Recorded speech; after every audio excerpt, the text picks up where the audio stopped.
Very good morning once again. It's 11:13. Welcome to your favorite show, The People's Perspective, right here on Lagos Talks 91.3. My name is Ifunaya. And in the studio with me, my co-host, SEUN Kuti. Hello, everybody. Hello, everybody. How's it going, SEUN? Did you miss me last week? I beg. Let's do our job, Wifi. Let's do our job. Let's be professional. Did you miss me last week? Let's be professional. I don't say anything. I didn't miss you. I came here to do my job, I went home. Is it really? But those people that went to recross, I didn't go to recross. I now said that they had family emergency. The Lord is watching them. Amen. Hallelujah. Anyways, guys, welcome to today's edition of The People's Perspective. As always, brought to you by Adam and Eve, the luxury homeware store. If you visit their website, www.adamevehomeware.com, you'd see the plethora of options that are right there for your viewing pleasure, from dining to outdoor leather, kitchen, electricals, bed and bath, and as Sean would say, travelers. As well. Yeah, because they have some really good quality bags, and me going on tour really soon, If you want to buy SEUN Kuti a nice gift. I like this guy's voice on the radio. It's like Barry White. Oh, no. Oh, yeah. Oh, yeah. See, just buy me bag. Traveling bag, one set. I would truly appreciate it. Baby. Anyways, you can visit them on Instagram as well, Adam Eve Homeware. Check them out across all social media platforms. All right, let us get into the top stories for the week. Of course, we need to start with one that is still a pressing issue. On Monday, we did see a video released by an aggrieved mother who alleged that her daughter was sexually abused during the school's participation in the World School Games in Dubai, the United Arab Emirates. We're talking about Chrisland School. And so the mother came out alleging that her daughter Let me just cut in there, just real quick. Parents, except your child is exceptional at sports. Meaning that they are doing that, they are private school, rich children running together. Because if your child is carrying first in private school, trust me, he's last in public school. The way the poor children are running, it's not the same way the rich children are running or playing football. I mean, how many billionaires children from Nigeria have entered Super Eagles? Do you think we rich children don't play ball every weekend? That's true. We play, but when we jam those people that are playing for their life, it's different. Anyway, I know that. Except your child is breaking records, literally. Okay. Why would you send your child all the way to Dubai to participate? I mean, what kind of elitism is that? You are not there. You just send your child to go with their school all the way to Dubai for some international sport. So yours is the parents should not have done that because their children are not exceptional in sports. That week, the child should just the good when the exceptional sports students are going. When the school is going, tell them your child is going to study. But they actually did win medals, They won medals, so they were good, because this is against other schools. So these students are exceptional. The people that won medals, I'm sure they are not part of this scandal. How do you know this? Yes, now. How do you know this? Because you would have known that my child even won gold medal for the school. So parents are not even trying to come out to even say that their children are part of that. I can guarantee you, I have $1,000. I'm saying it right here on the radio. All right. I have $1,000 for anyone that can prove that these people that were involved in this act in this school were part of the people that won medals for that school. Okay. Well, $1,000 before we confirm that, but back to the plot of this whole situation, right? So she came out alleging. She also alleged that her daughter was taking to get a pregnancy test without the consent of the parents. Now, this happened, and we did see a video, sadly, which was a video that involved minors. Who is the we? I did not see any video. You child porn watchers. God forbid. I did not see. I heard. Okay, fantastic. Please, so as I was saying, we did see that there was a video that was released, and in this video, it did involve minors who are engaging in sexual activity. And in that room, you would see two people, engaging in sexual activity, as well as their schoolmates who were just there, watching what was going on. Now, that video sadly was released to the general public, and it was being distributed on social media platforms. Now, the mom still did allege that her daughter was being, raped. And when that video circulated or came to light, people then said, you know what, that was being done between two minors. So there was no case of rape in that situation, right? Now, Chrisland did come out with a statement. We did see a letter of suspension that was given to the parents of the girl who was in the video, because it was a boy and a girl that were engaging in that said act, right? And so we did see, and we did see that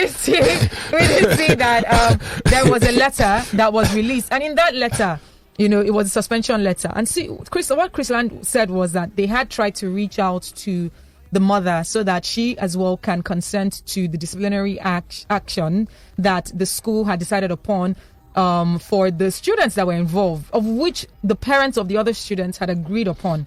But this said mother, she wasn't agreeing, and that's the reason why they decided to suspend, the girl, because people have been saying, oh, why didn't they suspend others? Why didn't they suspend the boy? Why is it just the girl? And this was the reason why. Anyways, Lagos state government shut down Chrisland schools in Lagos and also swooped into investigation. And so they have started grilling the Chrisland management as well as the parents over the pupils' sexual acts. And this is as far as they have come in this situation. And this has thrown open a debate that criticizes parenting in this day and age. People are asking who's to blame. Is it the parents? Is it the school? Is it the students? People are saying, is this as a result of bad parenting? No, it's society. It's Nigerian society and media. We've let ourselves down in this country in many more ways than one. When you think you are America, you think you are England, you see them, you see the things that the images that they used to promote the commercialization of everything in their lives. Yes. And you copy those images. Indeed. But you don't understand that in those societies, they put a lot of safety mechanisms to make sure that you can do it, but don't try.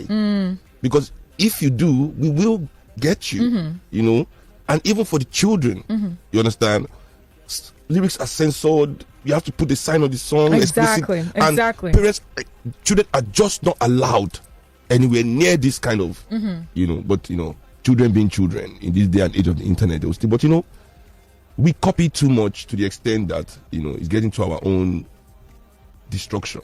The copy is destroying us now.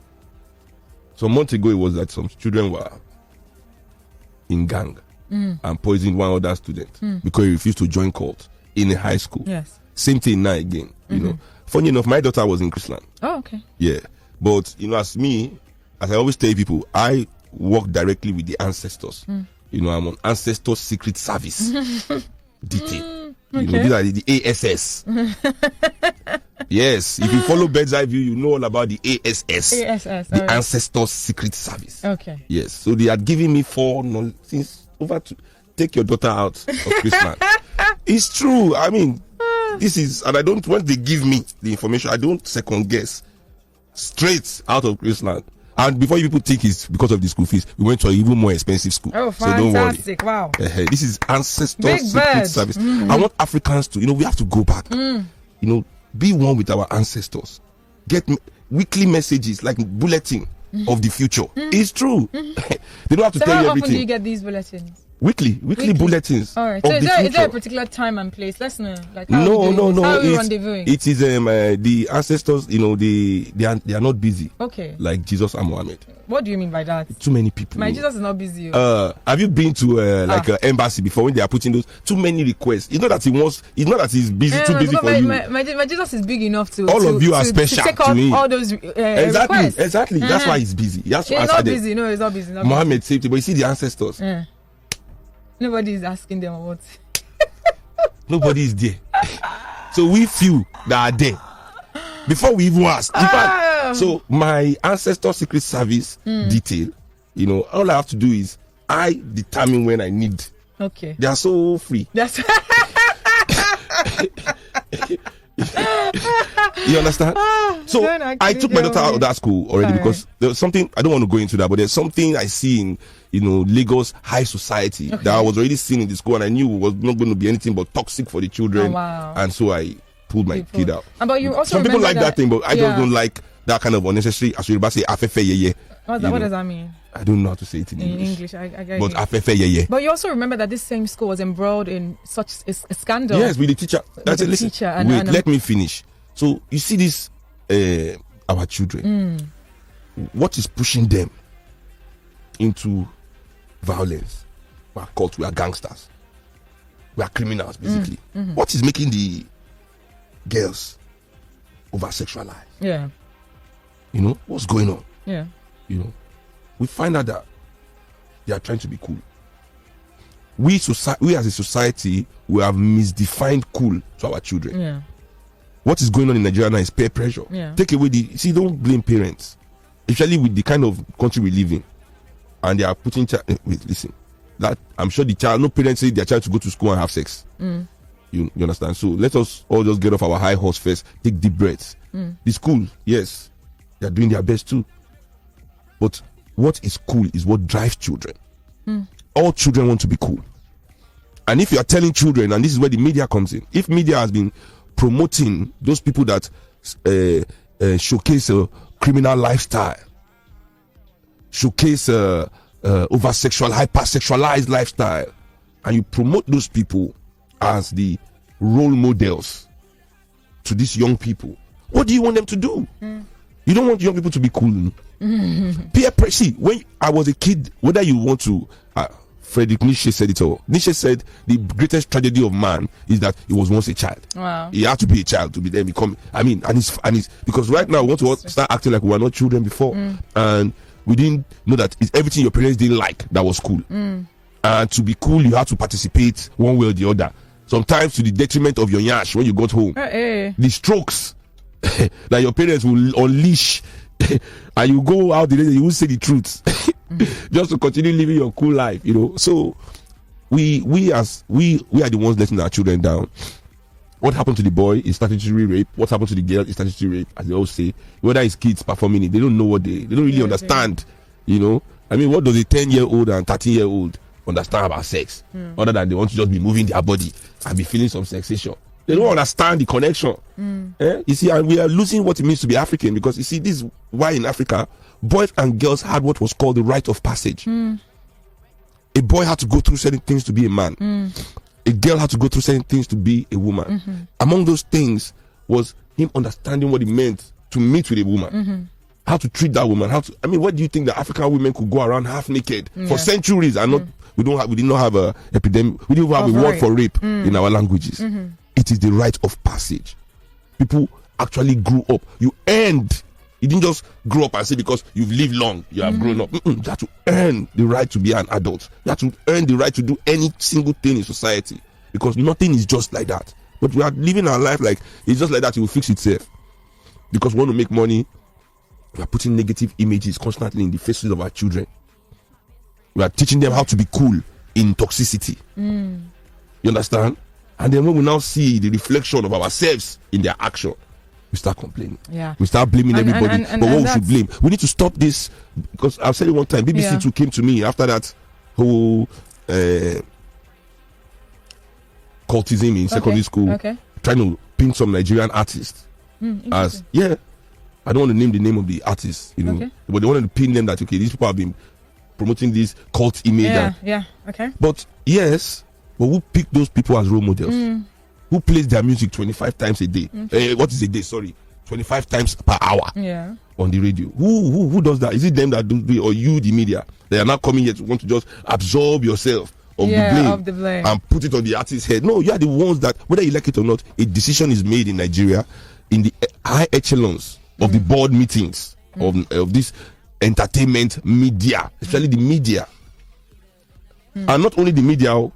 Let's remember that we also have the religious institutions here who continue also to promote these criminal-minded people as some kind of, promote criminality as the anointing of God, that, don't question, God has blessed somebody. Okay, so if all the people God is blessing in our country all behave this certain way, then what do you expect from young people? What you have said is very apt. I would also like to draw our attention, because at the moment we don't have a definitive cause of what happened, because investigation is still being carried out. However, we know that there's also a possibility that this could be a case of child abuse. And I say this because these are still minors.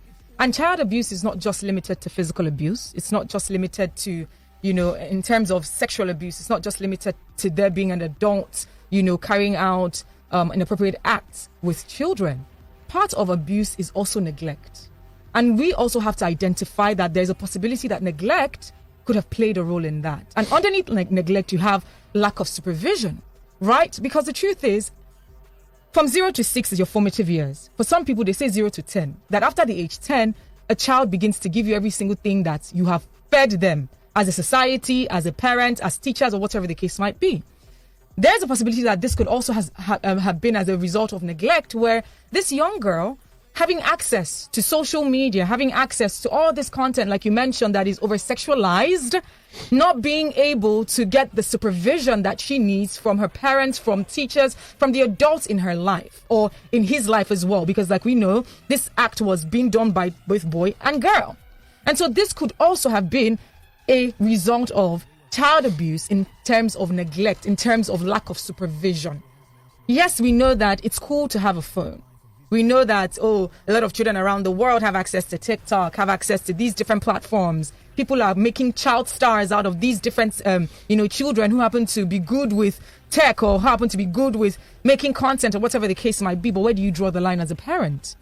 As a parent, we understand that you're trying to, make a good life for your children, and you're trying to go out there to hustle so that your children could be, taken care of. But where do you draw the line when it comes to ensuring that you are part and parcel of your child's life, what your child has access to, what your child is being fed, the eyes, the ears, the surrounding of the child as well? Because that's one thing that we need to take a look at in society today when it comes to parenting, when it comes to supervision of children. It takes a village, Ife. Nigerian parents, go through a lot. Nigerians, I think it takes a village. Indeed. It takes a village, for a Nigerian person to try and raise a child here with dignity. Indeed. Put your child in a good school, live in a good house, to try and hold on to your humanity. That alone is a full-time job in itself. Yeah. I mean, that alone takes nurturing. To be nurturing, attention, everything it takes to raise a child. You need to just give a standard of living for that child too. So we as a society, we need to help each other out more. We need to be more honest also, because many people, just to act rich, are living in serious debt. Sure. Because they are ashamed of poverty. There's a stigma to being poor. You understand? But I believe, as I always say, that the answer to the breakdown of public education is not private education. I mean, it was so clear during NSAS, but I'm amazed that Nigeria, a country with so many brilliant minds, that we couldn't see this, we couldn't put our finger on this, seeing the way the people that they call hoodlums, the ignorant, ran riots, as they said. But we have private school. What happened? We have to fix our public educational system, so that we as parents also have a say in how these schools are run, not just to drop our children with people and trust them. You understand? Anyways, please feel free to join the conversation. If you'd like to comment on this story that we have touched on, you can give us a call on 0809 234 5913, 0809 222 0913. You can also call 01 515 0913, 01 515 1913. On WhatsApp, it is 0809 234 5913. And on Twitter, it is at Lagos Talks 913. Please ensure that you use the hashtag #TheDishLagos. The People's Perspective. I'm definitely used to that hashtag. Use the hashtag #ThePeoplesPerspective if you're sending a tweet at Lagos Talks 913. This one is coming from listeners saying Afefe Yeye means vainglory. Yes, showing off. Show off. Yeah. Okay, someone also said razzmatazz. This one is coming from Bamidele saying, I blame Big Brother show for paying big money to people that are having sex on open TV. That is why children think it is cool to have sex with each other openly. Bamidele, I beg to differ, and I disagree. Because all these things come with parental guidance. It's just like saying that you blame every adult content that exists right now for what's going on amongst children. And that's the reason why children need guidance. So if you're just blaming Big Brother, which clearly is rated 18, and these children are 10 and 13, I wonder what else we could possibly blame in terms of adult content. My issue is not Big Brother. My issue is society that takes people that have been in Big Brother and make them role models. Because when they leave Big Brother, that's if you leave them alone to go and stay in their house. And that's the reason why you parents turn them need to superstars and role models and things like that. The reason why parents need to be careful to not allow their kids have role models like that. That's the reason why guardians as well should ensure that they do not allow their kids have role models like that. They shouldn't be glorifying that, especially in front of their kids. Exactly, it's true. But what in this country that we're living in, every wedding is the same music, is the same images. Every event you go to is the same music, the same images. Everything is the same, So I mean, what can the parents really truly do? And this is what we are saying is cool. This is what I'm saying again. Children just want to be cool. They have nothing else bothering them in life except being the cool kid, the coolest kid. Cool is defined by adults, not by children. Children just follow what we tell them is cool. So let's. This is coming from Cold Phase on Twitter saying Chrisland schools actually have serious programs for sports like basketball, football, and athletics.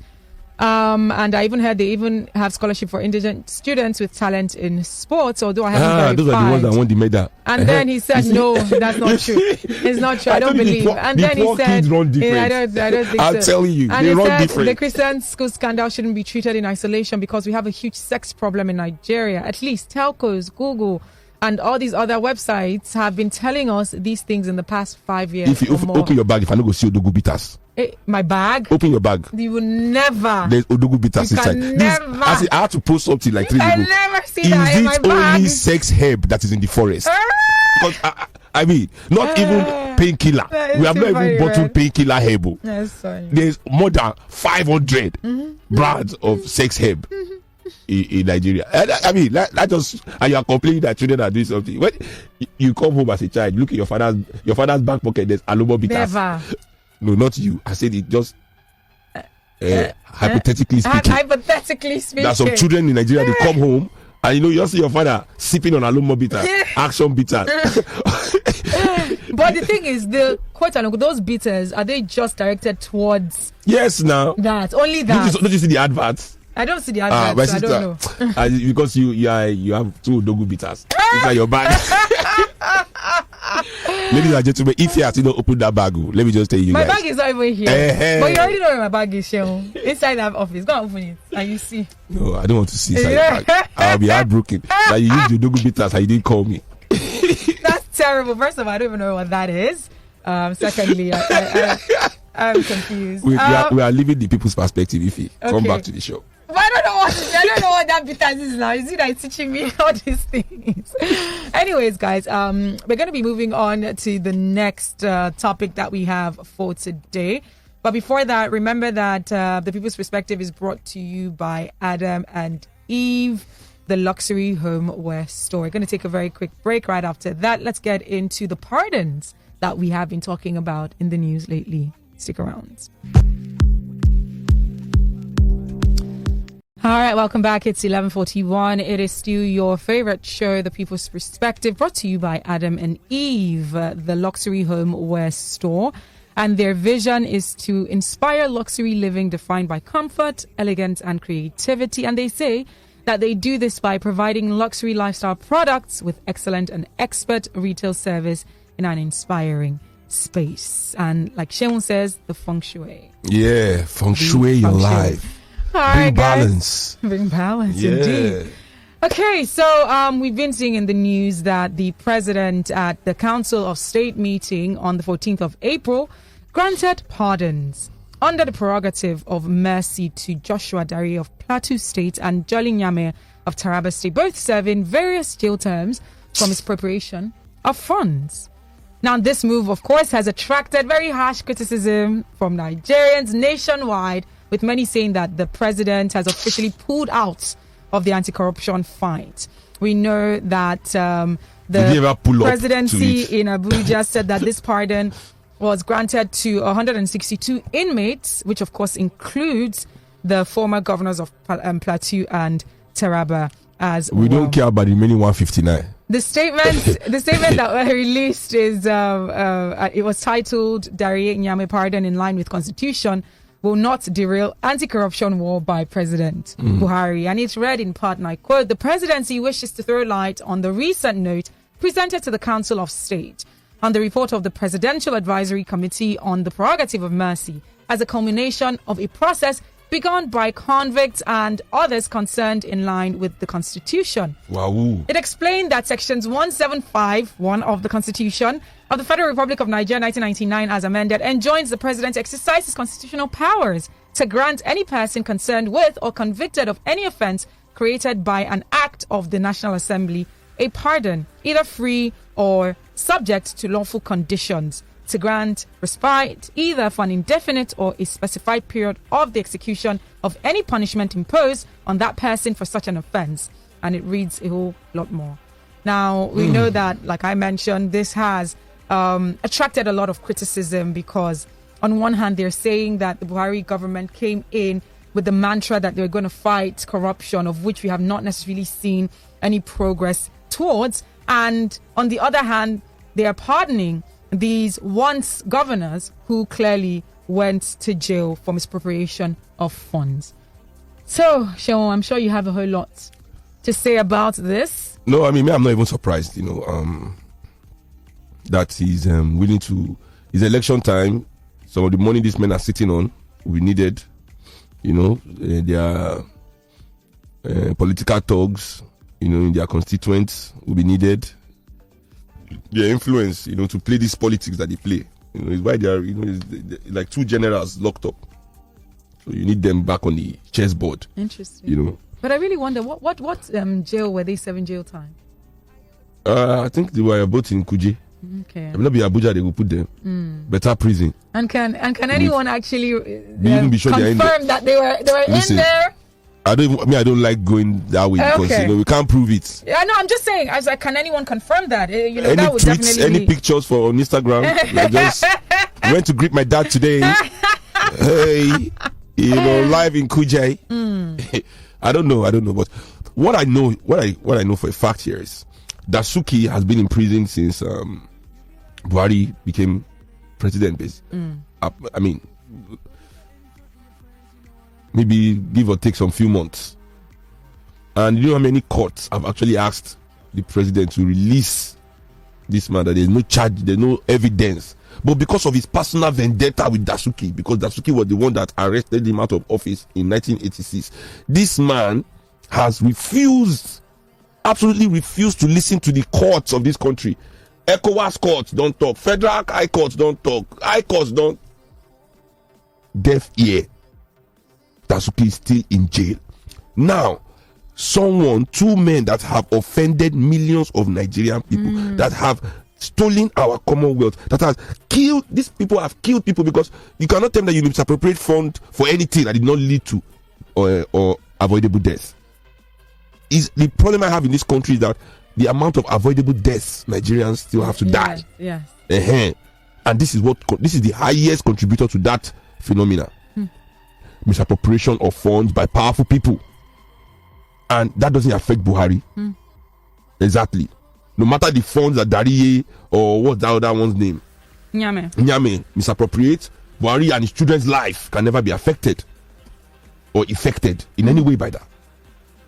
So it is not an atrocity to them. It's an atrocity to the Nigerian people. So a council of states that is not even a court can issue advisory to the president. He says, oh yes, you have advised me, and I have accepted your advice, and I shall release these two criminals. So join back into the society for your advice. With a court order, I don't hear a court order. Court order, I'm deaf. Court order, I don't understand. Court order, I don't see, I don't respect.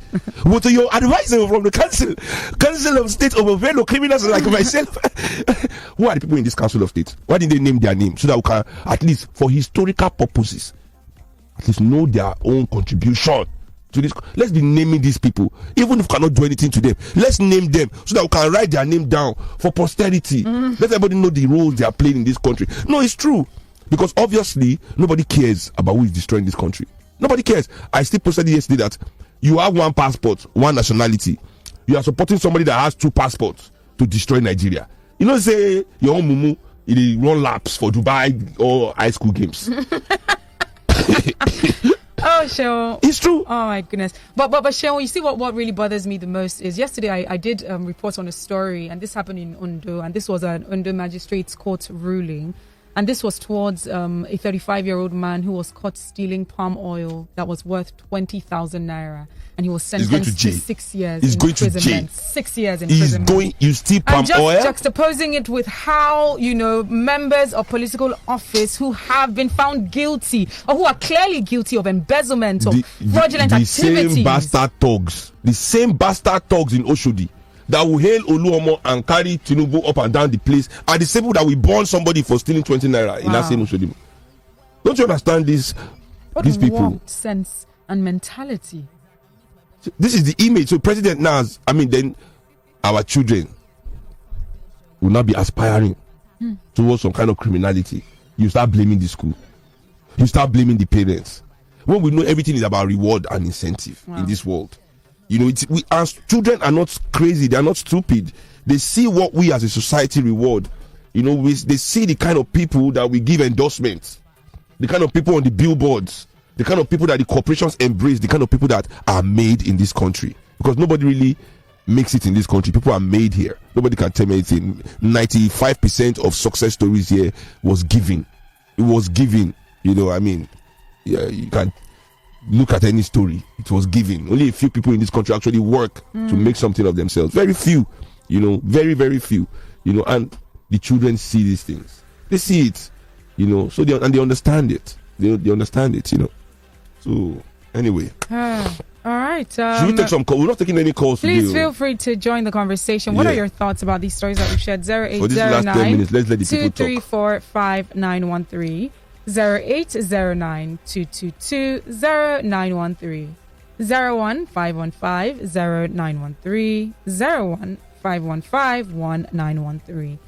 On WhatsApp, it's 0809 234 5913.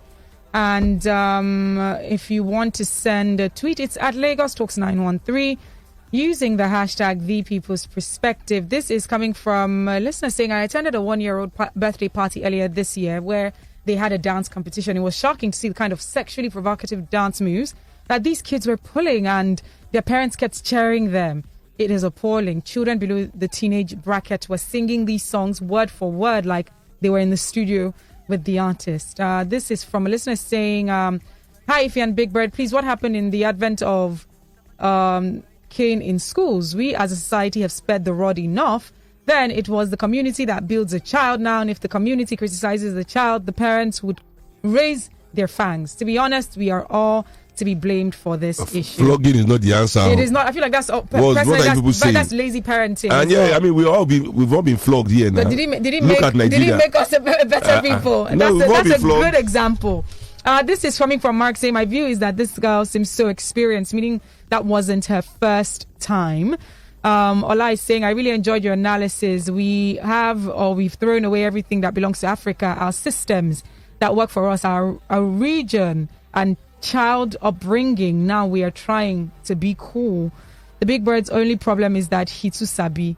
Tunji is saying Dasiki was granted bail in 24th of December 2019. Muhyiddin is saying, Big Bird, you will hear from Baba's lawyers for mimicking him. This is coming from a listener saying, good morning, Ify and Shehu and Michael. Okay, government pardon indeed. No arrest whatsoever has been made by the government to Commodore Olaniyan after what he reviewed. Instead, Femi Adesina said that the government is not after naming and shaming of the sponsor. That means all the man said was all true. Yet, we continue with our daily activities. Do you know the kind of bombardment federal government would have given him or anybody if the allegations were to be false? Our federal government and state government are nothing but ... This is coming from I can't see it well. Maybe he said bloodsuckers there. Did he say bloodsuckers? I'm not sure. This is coming from Bamidele saying, if you can disagree with me all you want, but the buzz that is in town when this show is on is undeniable. The amount of money Nigerian youth spend on voting for the candidates is proof of this. And this directly impacts the youth, kids included. To make matters worse, you guys bring them to your radio shows as if they have contributed meaningful to the society. I agree with Seun. The media has failed us. Well, Bamidele, if you've been listening to what the media has presented, we have different shows. And that's the reason why there would always be different content. It behooves you as a parent and as an elder or guardian to ensure that you are manning exactly what your kids have access to. Be the gatekeeper.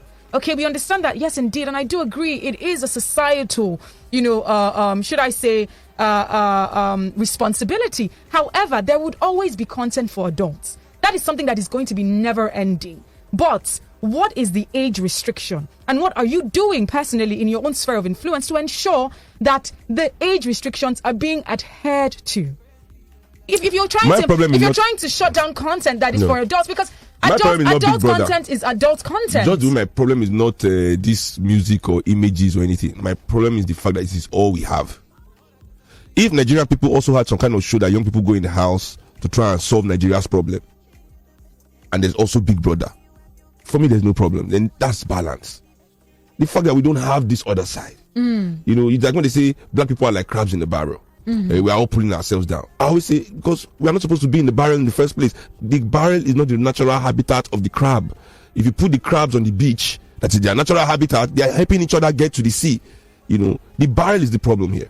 So it's not that the Big Brother, who is watching Big Brother or not watching. The problem is that this barrel, that puts us in just this barrel. We have nothing else. Young people have no other. So that for me is the issue, that even young people that want to express some positive ideas have no platforms. There you go. So we need to invest as much as society invests in these shows and things that we all now turn around and complain. We should also invest in those things that we say and we know that are good. I like that. And this is coming from a listener who clearly has been itching to say the same. But if you're speaking from two sides, you practically glorified Big Brother characters. You're a huge fan, even dedicating a show, reality radio. But you're an adult now. And you see, that's the thing. You see, you make such a statement and thinking that you've made a lot of sense, but clearly you haven't. Because, like I mentioned, it is adult content. If you are an adult, ensure that those that are around you who are kids do not have access to this. In as much as on one hand we're trying to strike a balance, don't also embrace lazy parenting. Because you as an adult should not take your attention elsewhere, leaving your kids having access to an influx of information and of all the data out there, and then you come and blame other people. And I feel like it's the blame game that's going on here, that people are not taking responsibility. If we all say that it is a societal responsibility, where do you play a role? As a parent, the access that you're giving to your children, the phone that you're giving to your parents are not disciplined here. To your children, and you're here just throwing blame. To their children like, "Oh, Big Brother is bad," but they want to watch it. There you go. In front of their kids as well. If it is bad, if you're telling your kid that something is bad for them, then you must, at least for your children's sake, abstain. And remember, kids don't do what you say, they do what they see you do. Me, there are many things I want to do, but because of my daughter, exactly, I just have to abstain. Like, since I had my kid, I don't even go out much.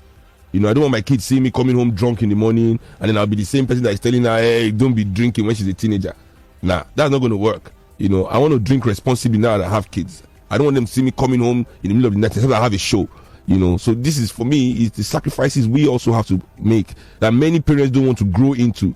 Many parents still think they are teenagers too. They want to party, they want to dress fine, they want to be cool, they want to be doing all these things that their children are doing. Exactly. You see, everybody needs to hold themselves accountable. Parents are also on TikTok doing dances. Everybody. Even to tell you how. And to also to tell you how I'm also holding myself accountable. Even when I was doing Big Brother on air, never did I bring raunchy content that was happening, because I could.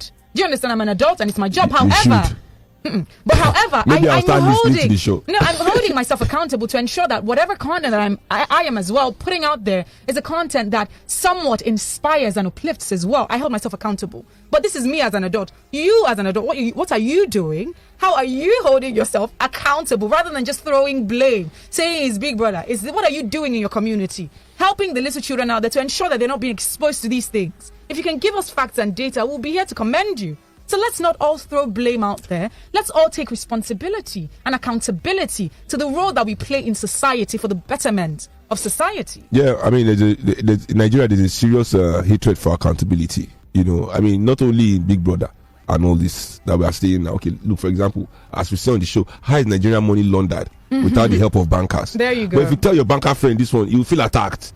Even though he knows he has laundered money that day, he will feel attacked and be acting as if he doesn't know what you are saying. You are just being naive. He has to make a living and all these excuses we all give. I mean, it's okay to say that, we're in the media. If he's in the media and if he's contributing, we are all contributing to this.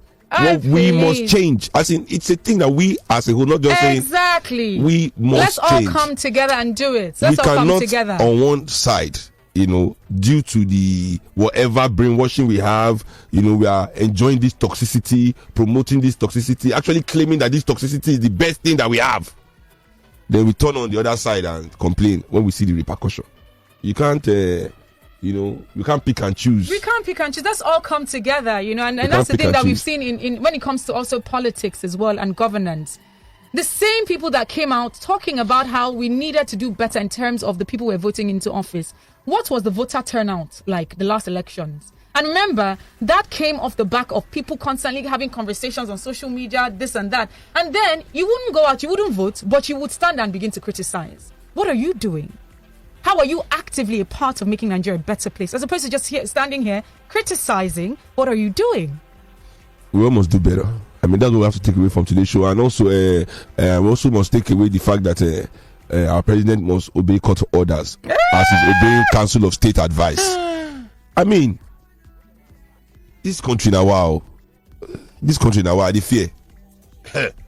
All right, guys, this is where we're going to be wrapping up on the People's Perspective for today. Big thank you to everyone who was a part of the show, and thank you to Adam and Eve, the luxury homeware store.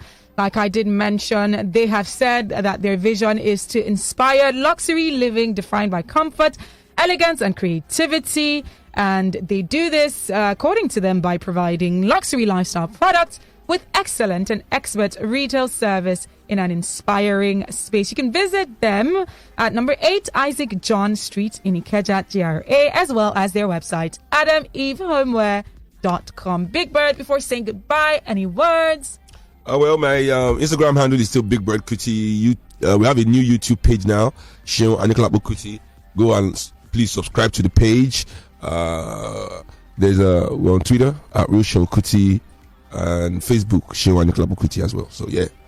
All right, guys, you can reach out to me on Instagram and Twitter at Ify_I. That is IFY_I. Follow Lagos Talks at Lagos Talks 913 across all social media platforms. We are Lagos Talks 91.3. Let's talk. Right here on Lagos Talks 91.3, it is yet another day where we bring to you your favorite show, The People's Perspective, where we get to highlight the top political stories that are trending, dissect, analyze, and ensure that we're pointing it out through your perspectives, through your point of view. And of course, with you joining the conversation as well, letting us know what your perspective is, what your stance is. Of course, I'm doing this with my unequivocal, legendary co-host, SEUN Kuti. I always feel like I need to stand up when you are, addressing me, Uncle. Thank you very much. Thank you, everybody, for tuning into the show today. And we are looking forward to giving you some nice, interesting time. Exactly. And as we conspire, let us remember to inspire. Perspire. No, I'm not in this perspire business. Perspire. AC to AC, please. I like that. That's the type of life we're living. Listen, love it. I've told you people on this show before. When I was growing up, the only thing Hakeem had in coming to America that I did not have was the violin. That violin waking up in the morning. But every other and his elephant, I had a donkey. Interesting. So when you used to bathe in the morning as well? 3 girls. Do you know Kalakuta Republic? 3 girls at least to bathe the prince. And you are here telling me not to go from AC to AC. Please. I'm sorry. Apologies. My Lord. All right, the People's Perspective is brought to you by Africa's #1 luxury homeware store, Adam and Eve. The feng shui. For the feng. See, listen, balance. You can see our country. If you live in this Lagos, especially, El Rufai has said that all Lagosians should automatically go to heaven because of this stress. Imagine. They are making anyway. We deserve it. So when you go through that, before you go to heaven, that is sure for you, according to Rufai, who has put in a petition to Allah on our behalf as Lagosians. Let us remember that you can create your own just little balance, just to recharge, to get yourself together, and the place to get that balance is Adam and Eve. It's Adam and Eve. Yes. And this is Sean's opinion. I mean, I'm telling you, you like take it or leave it. Take it or leave it. I don't want you to be looking back when you are 60 and cannot bend down well. And Sean told me. Yeah.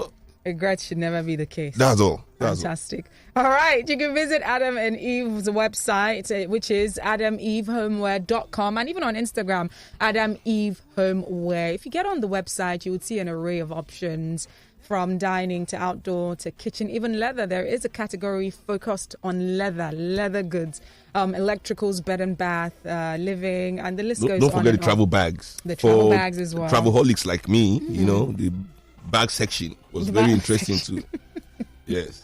I like that. So go check out their website, adamevehomeware.com. All right, let's get into the show for today. A few stories that we're going to be touching on. Very pressing stories. We know that it was a very gloomy week, start of the week, following the terrorist attack Monday night on the Kaduna-bound train in northern Nigeria. Now, this train left Abuja at about 6 p.m. and was heading to Kaduna when it was attacked between Qatari and Rijana communities. The terrorists, or bandits, planted explosives on the train track, and of course this caused an obstruction. And when the train came to a stop, they started firing gunshots at the passengers as they tried to open the doors. We have seen several reports from people who survived this attack, some people who were shot as well, who are now getting treatment at the different hospitals. There are people who've come up with different narratives. We're going to be getting to that shortly. And, of course, the Kaduna State government, the Nigerian Railway Corporation confirmed this attack. And talking about the number of people who are involved in that particular incident, till today, the numbers are still very unclear because according to the manifest, it says that over 300 people bought tickets and boarded. However, from eyewitness reports, people who were there saying that it was over 900 people that were on that train, which is clearly still unclear. At the moment, they have confirmed the death of 8 people, sadly, rest their souls. Some people are injured. Some people were kidnapped. They still do not know the number. There was a statement coming from the MD of the NRC. His name is Fidet Okiria. He did say that there are inaccurate numbers that are flowing through, different news outlets and different platforms. In his words, he said 398 passengers purchased tickets to travel on the NRC AK9 service, and 362 passengers actually boarded. He said the entire seat capacity on the train in question is 840 passengers. Therefore, the figure of 970 passengers cannot be correct. Now, just to backtrack a little bit, there was a response. Immediately that attack happened, we saw what was going on social media, people updating us. Sadly, one of the victims, who was a doctor, had put out a tweet saying, "Pray for me, I was shot." People thought she was clout chasing, and eventually it was confirmed that she died. She lost her life, and a few other people as well have been confirmed dead, like I mentioned. However, the response coming from the NRC at the time, immediately, and this was like Tuesday morning, they put out a statement saying, "Dear passengers, due to unforeseen circumstances, train operations along the Abuja-Kaduna route has been temporarily suspended, and further communication will be given in due course." That was the immediate response coming from them, which we're obviously going to dissect as well. Now, response coming from the government. Let's take a look at what the Minister of Transportation was saying, Rotimi Amechi, talking about how this incident could have been averted if only they had approved the monies to be sequestered for specific equipment, security equipment, that would have forestalled such an incident happening. In the statement coming from him, He did say, I am devastated and honestly, I don't know what to tell Nigerians anymore. The process of procuring the integrated security surveillance and monitoring solution has been tedious. If the process were shortened, we would have saved lives, is what he's saying. So let's start with this information so far. Starting off with the fact that even before this train attack, over the weekend, we saw what happened at the airport, where over 200 bandits were said to have stormed the Kaduna airport. What did they do there for Kaduna? They don't want people to go to Kaduna anymore. One person was killed. So let's start with that, with the attack and the fact that a lot of things are unclear. We do not know the number of people that have been abducted. We do not know clearly the number of people that have really died. They have confirmed 8 people, but are they really only 8 people that died? Number of people injured. How many people were even on the train? Let's even start with that. So what are your thoughts about the unclear figures so far? Well, I think, as usual, in any situation in Nigeria, the victim, which are the people, is the least of the problem. The minister is telling us how the government could have looked good. Interesting. Not really focusing on what is happening, the loss of lives. And that's the issue with Nigeria in general. Everybody is willing to kill for everything except the development of Nigeria or for the people of this country. So you find out that right now we have so many violent groups operating in Nigeria. Everybody for different reasons except for the betterment of the country. If it's for Boko Haram that they don't like school, then stay at home. Is it by force to come and meet us in class? Anyway, let us not go into that. What was it called? ISWAP that is here to bring Islam through ISIS. To all the different bandits that are headsmen that are killing for cow, farmers that are killing for crop, bandits that are killing for who knows what. But nobody is willing to die for Nigeria, including those that make the best, make the highest money and all the privileges they get, are not even willing to dedicate their own time for the things that make money for them. So I think that is what we're going through in this country. For me, it was incredible that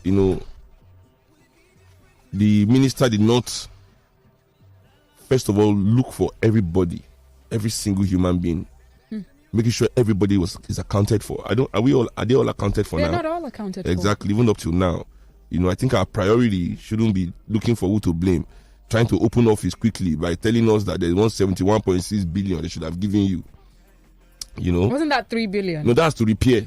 Wow. About 3 billion, but the whole security thing they were talking about, I said it was 71.6 billion. My goodness. And it's in the budget, but he said they did not release the money. But maybe this will make the money come out quick. Wow. Who knows what's going on in this country anymore? So yeah, in general, this is what we've been, I've been trying to say generally to Nigerian people, that we need to take ourselves seriously. So many people in this country that are hell-bent on taking away from us, from exploiting us, from extracting from us, they take themselves seriously.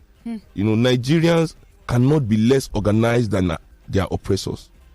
We are sitting down here, our oppressors are, even in their in this feebleness, there's still organization. They are organized. We, the people that are going through these things, we are not as organized as them. So they continue to win with the most minimal effort. Before you know, they brought one group here, everybody causing havoc left, right, and center. I mean, we are complaining that people in the north do not even have enough to eat 3 square meals a day. Where are all these guns coming from? Who is buying it? It is a shame that we live in this country where there are certain people. Malami, who is the Minister of Justice, Attorney General, say he has they have the list of terrorist sponsors. They've not been named. Yes. Neither have they been prosecuted. So what was the list for? But what we have been seeing is them graduating from their rehabilitation process. Did you see videos and pictures of that? Actually, this for me is another topic entirely. Wow. The behavior of this government towards the terrorists is like the behavior of an employer to a aggrieved employee. What you do to an aggrieved employee. And me, I've always said it, even from the time of Jonathan, when they started all this, he will come back and bite all of you, in the posterior. but Seun, it's very confusing. If we take a look, and thank you for mentioning Jonathan's era, there's several narratives that have come from the onset of Boko Haram banditry and all that. There is a school of thought that believes that there are some unscrupulous members of government who wanted to somewhat discredit Jonathan's tenure. Right, and then they started the issue with Boko Haram, and a lot of the political parties, the opposition, rode off of it. Like, look at what happened during Jonathan's time. You know, the funny thing about that Jonathan's time is it was a double-edged sword, and now it has become more rampant. That's why there's so much more violence. Indeed, because many political factions have their own Boko Haram. There you go. You understand? So many actors have what they call Boko Haram. In Lagos, in the southwest, we are too sophisticated for it, too educated, so we call them thugs and area boys. Yes. In the north, where things have really gone to the dogs, this is what they call them. Jonathan made the mistake of thinking that it will cause voter apathy in the north. You understand? That was his own Boko Haram way. These people too, they had their own thugs operating to discredit the government. But who is paying the price on both sides? The people of Nigeria. I keep saying that nobody can tell me any group is coming out in this country to fight the federal government for any reason by killing Nigerian people. And that is simply because this federal government since 1960 has been the best at killing Nigerian people. Wow. So how can you now come and say you want that government to listen to you or bend to your will by killing Nigerian people too? Is it, at least, no matter what they are claiming that these bandits have done today, no bandit has done what the Nigerian army did in Odi. Wow. No headsman, no terrorist has done what the Nigerian army did in Zaki Biam. This is our own army. So what stops people that can do that to the people of Odi and Zaki Biam? Then they can catch us and complain that it's official. Yapu uniform. Who knows what is going on really in this? Has Nigeria declared war on Boko Haram, really, on terrorism? Because we know how. Because they've declared war on we the people. And we know how this military and police treat us in this. Just last week, Thursday, on my way to the island, I still got into confrontation with police. Oh, wow. A month ago, one policeman actually cocked his gun at me. This is an unarmed person, a citizen in this country trying to move. That is the level of aggression the security operatives of this country have towards the people. Yes. Where is that level of aggression towards the insecurity and Boko Haram? Exactly. And the real enemies. Really. So let's aim the degree of aggression. Unarmed citizen, not a criminal, not a terrorist, just trying to ask you question, you cock your gun at him. That is the level of aggression in these people. But it comes to now, criminal terrorists with gun actually killing innocent Nigerians. Now there's no form of aggression. Just some tippy-toeing around. When will the Nigerian army announce the invasion of Sambisa forest? The complete invasion of the forest. Like we are invading. Like, the way Russia has entered Ukraine. Yes. When will Nigerian army roll all our tanks into that forest? They say it's too big. Wow. It's bigger than Nigeria. And for how many years? You have not been able to explore. How big is this forest that we cannot, with all the drones and planes and everything? From the onset of Boko Haram in Nigeria, for how many years? If it's that big, the people coming to the town from the forest? How long is it taking Boko Haram to travel from the forest to the towns? And packing them in numbers and even abducting people. Exactly. So that you should know, because of distance times time is equal to speed, right? Speed divided by time is distance. You should know just by simple maths how far into the forest people are coming from. So we all know all these excuses that are being given because there's no. Now look at how many times has terrorists killed people in Nigeria. They have killed people in this year alone. There has been more than 100 terrorist attacks in this country. Every day, news stories. United States, Kaduna, this one, that one, Nasarawa, this one. Every day, Maiduguri attack every day. Have you seen one minister visit these towns or villages where they have killed people? But one train spoiled now. One train, minister is there. Our train is spoiled. Wow. And we told them to protect our train. It's 71.6 billion. Their mentality is always to put things over people. And that's what is wrong with Nigeria. And they train us to make us to appreciate things more than our brothers and sisters, just for the change that they will give us. This money, not as if we are using it to do great things, that we are building a nation that, we want to take money so that you can engage in this. No, exactly. We are taking this money just to buy things. All of us want to buy fine things. For these things, we are allowing millions of Africans to die. And that's what they like. That's why you can be here, because the train has been destroyed.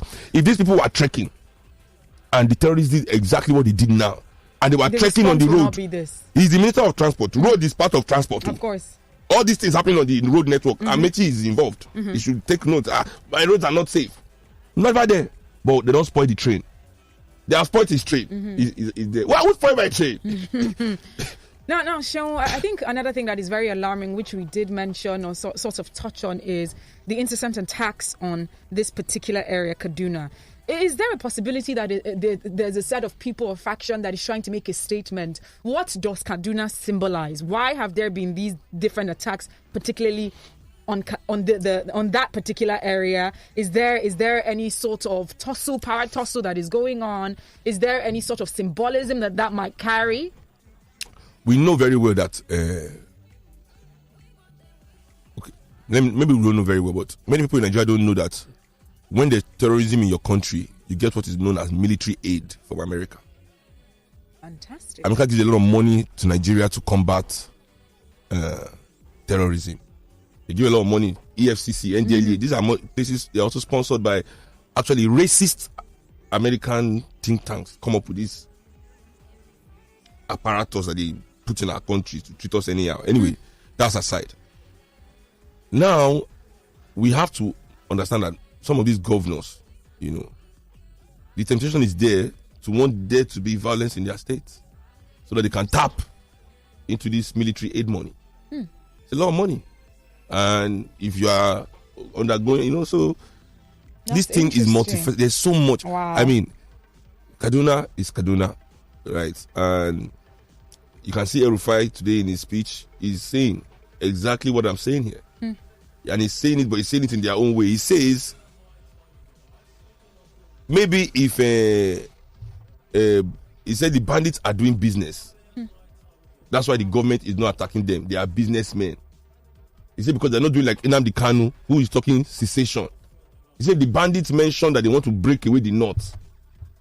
You understand what I'm saying? This is from El-Rufai himself, the governor of Kaduna, that the bandits are saying they want to take away the North. Maybe the government will take it serious. Wow. But because they are businessmen. So who are they doing business with? Because businessmen don't exist in a vacuum. Businessmen have interests. They have partners. Right? So this is from El-Rufai himself. So the chief security officer of so the state. It is the nature of the business that now needs to now be completely exposed and told to us Nigerians, so we too can know how to either engage or disengage from this business, because that is what it is now. They are exploiting our life to the level now that you can just be kidnapped so that somebody can just extract ransom again from your family. But Shion, I wonder, because we've said this several times, that this thing called what's the name? What's the word I'm looking for? Corruption, exactly. This thing called corruption, it's not peculiar to just Nigeria. It's around the world. Yep. And you have mentioned several times that a lot of these Western countries or European countries, they're corrupt for themselves. So yes, they might dabble in corruption, but towards that, they know that they're protecting their people. So why is that there a difference between the West, Europe and Nigeria? Why have we not, over the years, developed at least that a little extent of value for the lives of our brothers and sisters, even if these political office holders can still steal from, the national coffers? What is that difference, and what has developed that difference over the years? I mean, looking at America is a good way to see this. So when we say that Americans are corrupt for themselves, what do we mean? All this lobbying and everything they are doing that they call lobbying in their country, all the policies they create, the insider trading. Look at the whole financial crisis of 2008 and how they stole 10 trillion from the world. America's budget every year is about maybe $1.8 trillion, and half of that is immediately given to the military industrial complex. It's called the defense budget. So the Pentagon, the Army, the police, or whatever, all the FBI, federal national budget for defense is half of the budget. So before anything, and there are no black or brown players in the military industrial complex. This is a completely white. So you see, that is the divide. They are making sure that the whites are stable. Whatever is happening, all this Bill Gates money here, you think it's from selling your computer, it's from his military defense contract.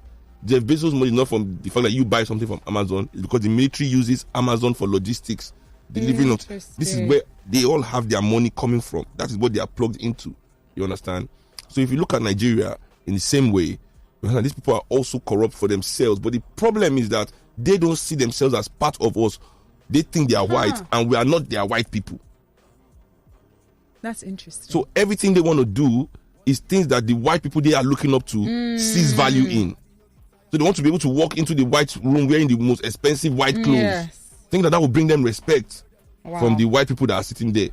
Think that will make them know that these white people will make these white people think that they are civilized. So could this be an aftermath of the psychological effect of slavery, racism, and the list goes on and on? If till today they are still trying to pander to those people who clearly they're not a part of. What many of us don't understand is that, many of the people ruling us in Africa and Nigeria today were all agents of the slave trade. So this is what they've been doing since the time of their forefathers. They're the ones that destroyed our original society, betrayed the original kings and chiefs, and were replaced by these white trained agents, who believed then that European things were better than African people. They wanted to sell their brothers for mirror, jean, textile. You understand? Now we have their great-grandchildren selling us for Rolls Royce and champagne, and it's the same mindset. It's the business they've been doing for at least 2.5 centuries. Wow. You understand? Right, so it's a business kind of thing for them. Let's take some calls. It is, of course, the people's perspective. We need to see things from your perspective. What are your thoughts, particularly focusing on the tragic incident that happened Monday evening, which was an attack on the Kaduna-bound train that was coming from Abuja? Lives were lost. People have been abducted. It's still very unclear, the specific numbers, but at the moment, 8 people have been confirmed dead, arrest their souls. What are your thoughts about this? Please feel free to join the conversation. Lagos Talks, good morning. What's your name? My name is Manuel. All right, welcome. Let's hear you very quickly. Join the conversation. Joe. How you do? I can't. Oh, you can't really hear? Yeah. Okay. I can hear you now. Okay, I just want to quickly say that I need to go to that shrine to go on, because it's like that would be a better place. They've kidnapped my uncle. He was going from Benin to Bayelsa. He's a journalist. They kidnapped him on Sunday. They are asking for 15 million. This is getting more real. Wow. That's why they kidnap each other these days, though. Be careful. I think on your way, Omicha can kidnap you today because I'm looking for money. I mean, if you kidnap me, I'll be safe. I'm sure I'll be safe. Why would people just be going around kidnapping other people? Can you imagine? And nobody's doing anything about it if they're not involved. It is on Sunday. They called the wife that we should bring 15 million. And some of these things are paid by transfer to somebody's account. Yes. I think it's crazy. So the money trail is very clear. I see. This channel of kidnapping I think it comes from the top. All these politicians know what is happening. Can I burst people's bubble? Abba Kyari, who we have now confirmed is one of Nigeria's biggest criminals, was the one that arrested who? Evans, the so-called biggest kidnapper. As soon as Evans, the so-called biggest kidnapper, was arrested, what happened to kidnapping? Instead of kidnapping to reduce, that we have caught the kingpin, kidnapping exploded exponentially. It did. In Abba Kyari's watch.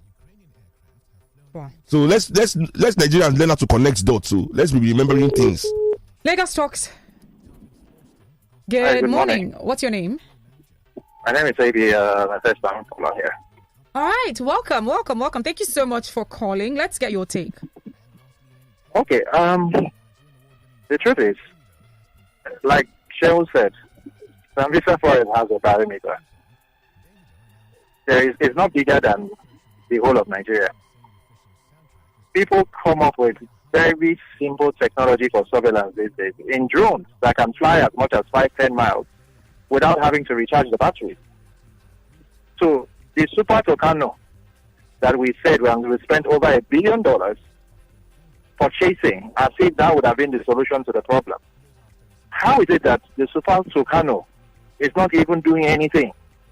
It's bombing some innocent people in Chad and Niger Republic by mistake. So it's mind-boggling that even when Amechi went to the scene, the first thing he mentioned was the amount it will cost to repair that rail. The third thing he mentioned were the human beings. In order of priority, clearly. Were the human beings. So he put those things first. He did not even know the amount of human beings. Let's be sure. He talked about it, but he didn't even know what he was talking about when he came to the human beings. But for the money side, he was sure. But the human being side, he did not know anything. We don't know how many parts. We don't. I don't. Good afternoon, my people out there. Let's take this one. This is coming from Joy saying, "Good morning, Ife and Sheon. Thank you for the song you played at the beginning of the program." You are welcome. Yes, but the rest I can't really understand. This is from Chifudo saying, good morning, Ify and Chill. It's a shame that the military knows where bandits are and Malami has lists of sponsors instead of going there and taking them away once and for all, which is cheaper. We are busy beating around the bush, talking about surveillance equipment and the way Mr. Amechi is pushing for it. He's making me suspect him. Adeyemi is saying it's from you, not be talkable. Exactly. Adeyemi is what that money be? 71.6 billion. Good morning, Ify and Chill. Mr. Rafi arrange boys. Security personnel in this country has never been so bad. Let us analyze it critically. How do you think that we have all the security agents and the bandits will attack the airports and train in broad daylight and no counterattack? Banditry is a very lucrative business in Nigeria, and there's no doubt that our top security personnel have not been involved. The subordinates will only follow the order of the bosses. The only solution, based on my thinking, is for the National Assembly and the House of Representatives to sponsor a capital punishment bill for whoever is involved directly or indirectly with all this nefarious. My own is that the North is landlocked. There is no way arms and ammunition is getting to northern Nigeria without going by road in this country. How are all these arms going from the ports in the south to these people in the north? This place is landlocked. I repeat, is landlocked. How are they getting resupplies? There must be a supply chain. Why is there no investigation into the financial operations of the richest people in the north, the northern politicians? Their finances should be under constant surveillance. Businesses and things like that should be under constant surveillance for us to be able to find out where this, follow the money. This is criminology 101. Follow the money. Guns are not free. A rocket launcher is not free. No, I mean, is this somebody that is donating it to them as tithe? Like tithe? I don't understand, because even though the person is donating it, the person has to buy them from somewhere. Exactly. Someone still has to bring it into this country. Someone still has to take it through all the whole checkpoints. How come it's only we innocent Nigerians that police stop in checkpoints? And you know what? How are these things passing through these checkpoints? We should also mention that our intelligence in Nigeria in terms of law enforcement is not as inept as people actually think. They are very good. They are very, very good. When it comes to putting eye in your business, the Nigerian intelligence service, they will do it to the T. Go and ask Dasuki. Go and ask him. Well, if they release him, ask Nnamdi Kanu. Where did they catch him? Ask Igboho. But these people know what they're doing. If they tell them to do that job, that's not the job they're giving them at the moment. They're highly skilled. Because listen, Nigeria, we have no, all this NSA technology that's not being exposed, that the government cannot listen, that they check. Nigerian government has invested in it since Jonathan's time. It's an Israeli company. The first bill that they gave them the first budget was $40 million for internal surveillance. First time, imagine what they have now. Wow. So every phone call, even me says sometimes they are so bad that I start hearing them that they are listening to me and my manager will start laughing. The call. Because we know they are listening to everybody. They are on everybody's Facebook. Wow. This is the truth, All right, this is from Adedeji on Twitter. By the way, please use the hashtag People's Perspective on Twitter. So it's at Lagos Talks 913. Use the hashtag The People's Perspective. There has to be a THE in front. Adedeji saying those who invite and pay foreign bandits to prosecute their political goal, to threaten, intimidate their opponents, and to win elections in the northern part should be arrested and prosecuted. Amechi by now should have resigned or been fired for making excuses for failing after billions of naira was borrowed to build the train infrastructure, and this is what billions of dollars. Where is the billions of naira? Billions of dollars, hundreds of billions of naira. Welcome back to The People's Perspective, brought to you by Adam and Eve, Africa's #1 luxury homeware store. You're supposed to always come to give you the feng shui. Yes, no. Okay, I just thought we were going to, because you're always attacking. Because you will come in from there. Let's feng shui your life. Let us feng shui your life. You can visit them on their website, adamevehomeware.com. They have a variety of options to turn your house into your abode, your place of solace, that place that you love to, or you look forward to going to, because it has everything that you like. If you visit their website, you would see options like dining, outdoor, kitchen, bed and bath, living, electricals, and the list. Bags. For we travelers, the bags. The bags. Listen.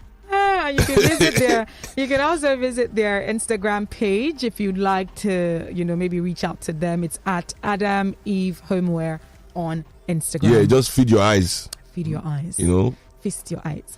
All right, guys, let's get back into the stories. Like I mentioned, what we're going to be touching on right now is the reopening of the Lekki-Ikoyi toll gate that holds a very strong symbolism. Now, the Lagos state government is urging people to understand, especially the residents of Lekki and Ikoyi, that they should show understanding over this proposed reopening. Election is coming. The Lekki-Ikoyi link bridge. Where we see money to execute this it. appeal was made by the Lagos State Commissioner for Information and Strategy, Mr. Gbenga Omotosho. You want them to sack me? And his counterparts in transport, as well as... You want them to sack me too? Dr. Frederick Olagahinde and the Prince Anofi Elegushi, respectively. This was during a stakeholders meeting that was held just on Wednesday at the Lekki Coliseum in Lekki Phase 1. They assured the residents of Lagos that the government would look into the requests and recommendations made by the stakeholders.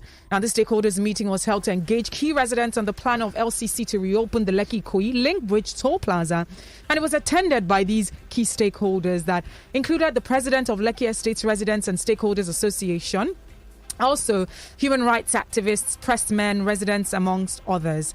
And responding to the key stakeholders who expressed their views about the LCC's decision to reopen this toll, Omotosho lauded the speakers and implored them to show some understanding with the Lagos state government. Election is coming. We are here to seek your understanding as a government about the matter at hand. Election. We are also citizens of Nigeria. We are all Lagosians. Election. I have listened to all of you talking about your rights, your privileges, and how government should be responsible for everything. I also feel that as citizens, we should have some responsibilities. Election is coming. Lagos is a city of about 25 million people, and out of the 25 million people, there are about 6 million taxpayers, and amongst the 6 million taxpayers, only 4.2 million are active taxpayers. So let us reflect on all these things. I know how people feel and I understand what has been said, but I believe that the matter at hand is about seeking your understanding. Tax money is not enough to run the election. Election is coming. He said what Lagos State is trying to do is to create an enabling environment to create more jobs. And when you create more jobs, we should not be short-sighted. The only way to create jobs is to create an environment where we can attract the private sector to build more infrastructure in the state. Let us look at the issues from the view that we are trying to resuscitate the economy of Lagos State, is what the Lagos State government is saying. Because election is coming. First, let's start with this stakeholders meeting happening just Wednesday, and we already started the stakeholders meeting only information. Happened because election is coming. And now we know that the information about the reopening had started, since mid-March or so, where they have been handing out leaflets, flyers, putting music at the toll so that it can get people's attention for them to know that indeed the toll gate will be reopened the 1st of April.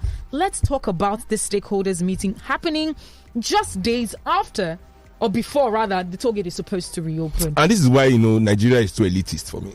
Why is it only Lekki residents that have a say in the toll gate? Are they the only ones that use it? Are they the only ones that use it? I mean, do I have to live in Lekki to have interest in Lekki as a Lagosian? What if my girlfriend is living in Lekki?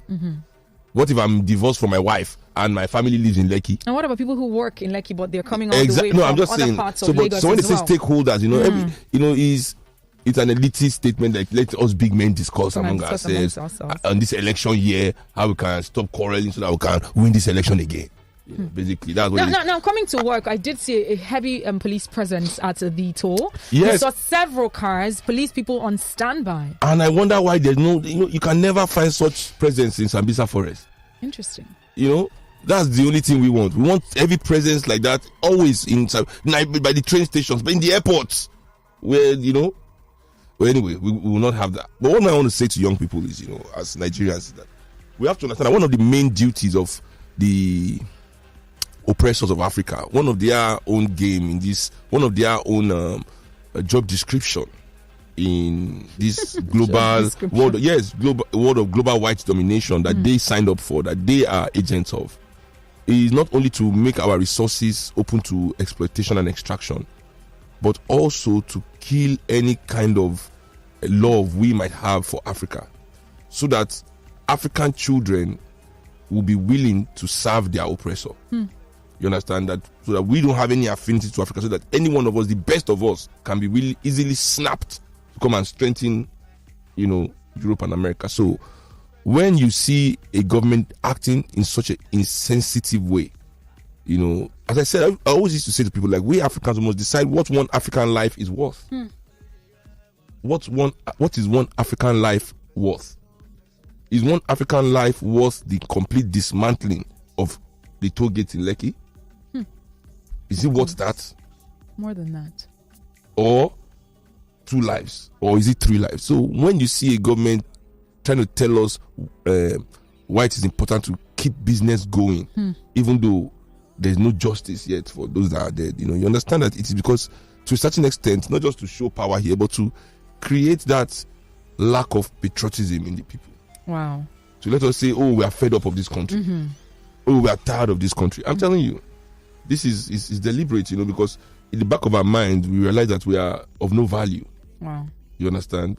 So, and when you're like that, you are not all in, So that is one of the things we have to understand moving forward here, Also, Seun, do you think that the difficulties that Nigerians have been facing, especially over the past couple of months, getting into 2022, and there's just so much, do you think it has anything to do with the upcoming elections? And the reason I'm saying this is there are conversations about people saying that this is a typical playbook where opposition parties ensure that things are more difficult so that they can ride off of that difficulty in telling people that you see what's going on in this particular administration, vote for us. Do you think that it has anything to do with that, or is this just the usual selfishness of political office holders, be it the 2 big political... But who is who is the opposition? Is it the party that is full of PDP members that are saying PDP is the opposition?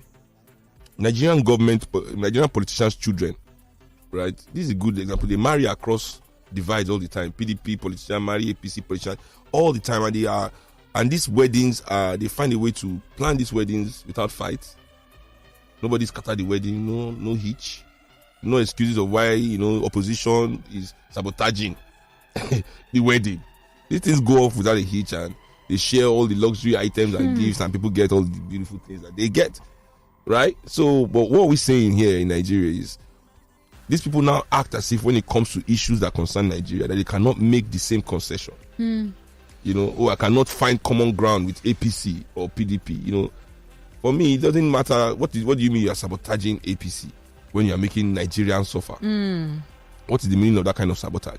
Why can't you sabotage APC if you are the opposition by educating the people to the wrongs of APC, by exposing the crimes of APC, backing it up with evidence? The people in the opposition in PDP, they have the power to make sure that any crime is prosecuted in this country if they can prove it.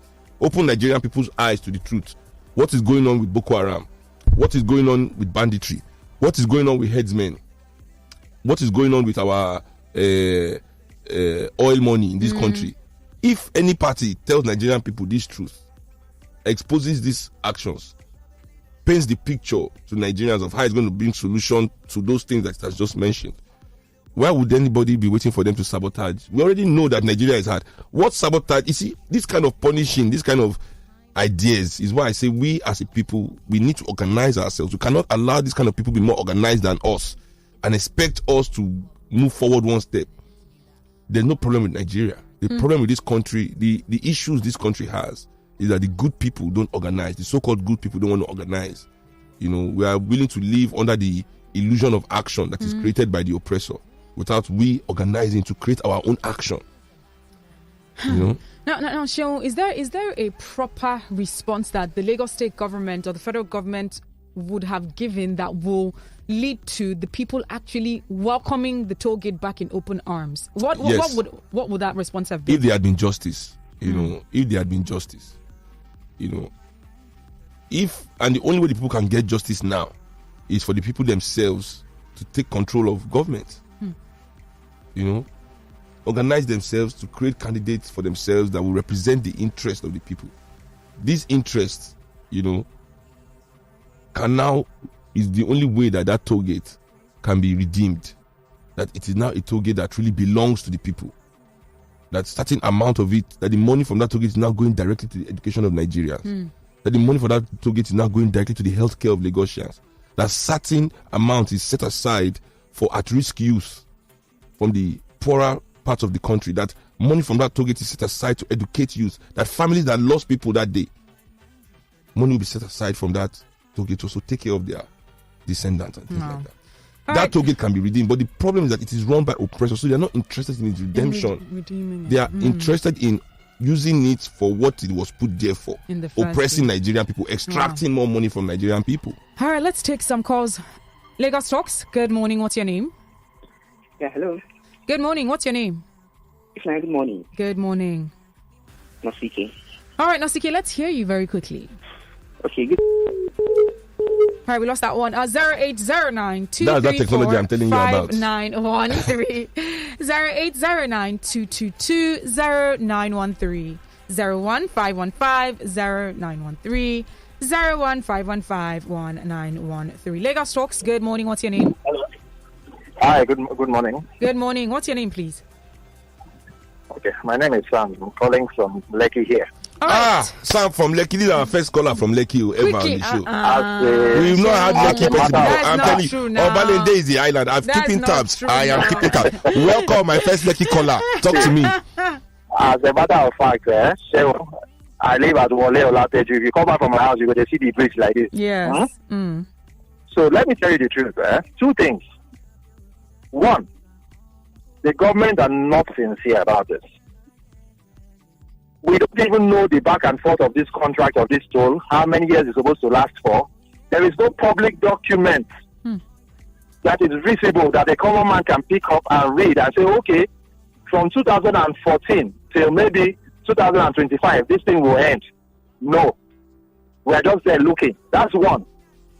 Two, let me tell you with every form of sincerity, Sheon, that our own Lekki people here, because of this whole nonsense of status, we are the same people who, when these people eventually, when the police and everything start discussing rules, they will say to ourselves that, you don't get what they do. Now 400 naira won't make you no one go what you want to do. I beg, if you don't want to pay me, I go pay. In this same Lekki, and I know it. Wow. Then lastly, if you are negotiating with us according to what you said the government did, when you were reading that thing, my dear, it was doing my head in. I was irritated. Yeah. Because if you are negotiating with me and you have a policeman with a gun standing by the toll gate, my dear, you are not negotiating. You are not. Remove the police from the gate first. Let us understand the dynamics of this toll gate before you proceed to collecting money. Why is the money the most important thing? Please let me let other people call. All right, thank you very much. Obi is saying the arms are mostly coming in from the Sahara region and the north doesn't have borders with the country around them. This is coming from Fabian saying, I just wish to know why the police and the DSS don't visit sites of terror attacks. Why do government officials only visit such places? Chief Udo is saying, if I was there, I would have asked them about the expected white paper report from NSAS and how much they collected every day and how much they have collected so far and the amounts they need to balance. This is coming from Steven saying, please, can the toll have a display board that shows how much they collect per hour? Because ordinary beggars make huge amounts every day. We need to know. This is just modern day extortion, is what he is saying. This is coming from Oluwaseyi on Twitter saying Kaduna is the hub of military base of different categories of Nigerian military, but it has been the insecure states in recent years. Do you know how many military barracks and defense headquarters battalions are in Kaduna? Wow. All right, it is 12. Anyway. This is where we wrap up the show for today. Thank you so much to everyone who was a part of the People's Perspective. As always, to my co-host, it's always a pleasure having conversation with you about the top stories. Let me tell you in front of the world as citizens. That this 1 hour on Fridays is one of the best 1 hours that I spend every week. I love that. Listen, I love that. And you being next to me is a big part of it. Oh, I love that. Let me just say that. That's fantastic. Thank you all for listening and share your ideas and opinions with us. We would like you people to not only just take this as this 1 hour thing, but let's when the show is over, let's also advance the discussions on all social media platforms and also in our life on ground. Also, not only online, we need to move on ground. On ground. I like that. All right, guys, thank you so much. Reach out to me on Instagram at Ify_I. That is IFY_I. Follow Lagos Talks at Lagos Talks 913 across all social media platforms. Seun, did you share your Instagram? Oh, it's Big Bird Kuti on Instagram, Seun Aniklabo Kuti on Facebook, and the real Seun Kuti on Twitter. Twitter is back here, so I'm tweeting normal. The conversation doesn't end here. Amazing content for your listening pleasure. So please ensure you join every bit of the conversation. A very good morning once again. It's 7 minutes past 11 this fantastic fun-filled Friday. Welcome to the Midday Show with me, Ifunaya. This is Lagos Talks 91.3, and of course, what happens every Friday from 11 a.m. If not your favorite show, The People's Perspective, brought to you by Adam and Eve, Africa's #1 luxury homeware store. In the studio with me, my unequivocal co-host, SEUN Kuti. Hello, everybody. Hello, everybody. What's happening, Lagos? How are we this Friday? We are good. I hope you have lights. Do you have lights, Sean? I've not been home since last night. I don't know. And I was happy because I had to off my chain. No diesel to burn last night, so it was good to leave the house.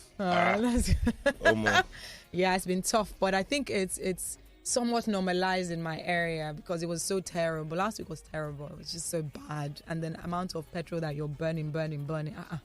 No more, but in, the amount of electricity, the amount of hours we have light has reduced.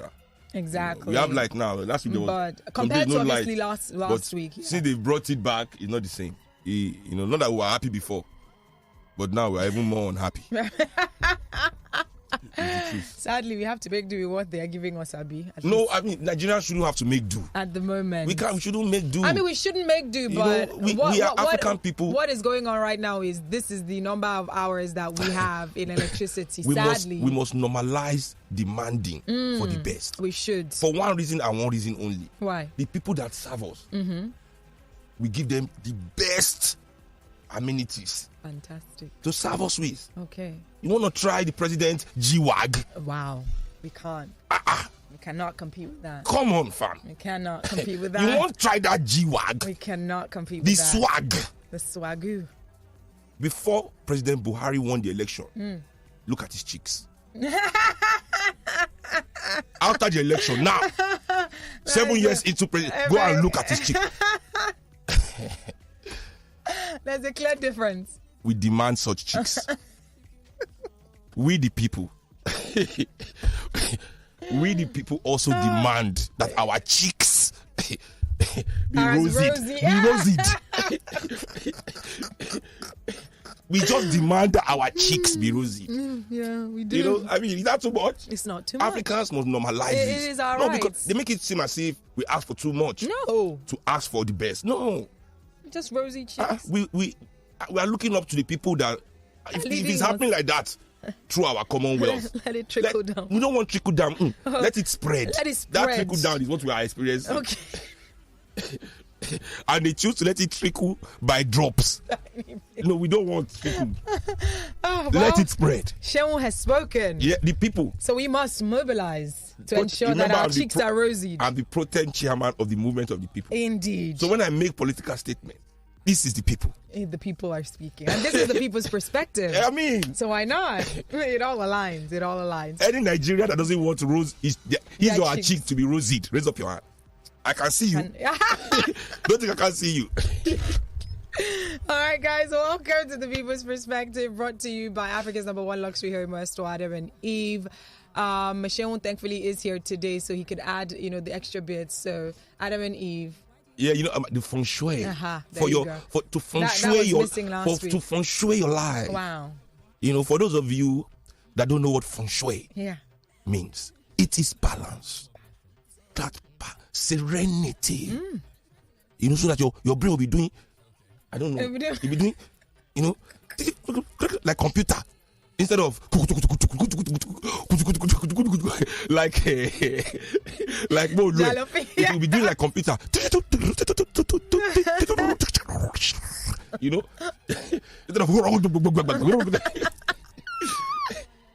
Oh man, guys, SEUN has been on it ever since he came in. I was telling them that you were talking about like a random saying that your favorite biblical name is Obadiah. Obadiah, fam. Obadiah. Like, where did I even come from? I'm telling you, that is my favorite Christian name. Obadiah. I'm telling you, I don't know why.